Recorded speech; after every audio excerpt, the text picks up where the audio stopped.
पूरे देश में आरक्षण और जातिगत जनगणना का मुद्दा छाया रहा है। खासकर राहुल गांधी इसको लेकर लगातार बीजेपी पर हमलावर हैं। संविधान को खत्म किए जाने का राहुल गांधी बीजेपी पर आरोप लगा रहे हैं। लोकसभा चुनाव में इन सभी मुद्दों पर राहुल गांधी का जोर रहा। शनिवार को प्रयागराज में संविधान सम्मेलन में राहुल गांधी शामिल हुए, जहां उन्होंने ओबीसी आरक्षण का मुद्दा जमकर उठाया।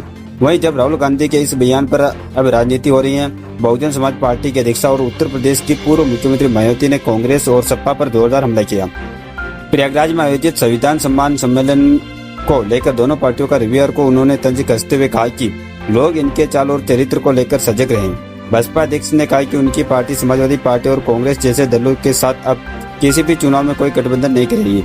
उन्होंने जातिगत जनगणना पर भी सवाल उठाए। सोशल मीडिया पर प्लेटफॉर्म एक्स पर उन्होंने लिखा कि कल प्रयागराज में संविधान सम्मान समारोह करने वाली कांग्रेस पार्टी को बाबा साहब डॉक्टर भीमराव अंबेडकर के अनुयायी कभी माफ नहीं करेंगे, जिसने संविधान के मुख्य निर्माता बाबा साहब को उनके जीते जी व देहांत के बाद भी भारत रत्न की उपहार से सम्मानित नहीं किया।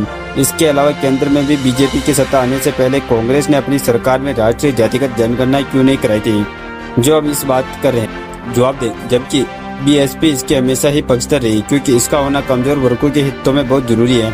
इतना ही नहीं, संविधान के तहत SC/ST मिले आरक्षण में अब तक वर्गीकरण व क्रीमी लेयर के जरिए इसे निष्प्रभावी बनाने व खत्म करने की चाल चल रही है। साजिश के विरोध में कांग्रेस, सपा व बीजेपी आदि का भी चुप्पी साधे रखना, क्या यही इनका दलित प्रेम है? सचेत रहे सपा और कांग्रेस आदि जैसे इन आरक्षण विरोधी पार्टियों के साथ अब किसी भी चुनाव में इनसे कोई गठबंधन आदि कराना क्या SC/ST व OBC वर्गों के हित में उचित होगा?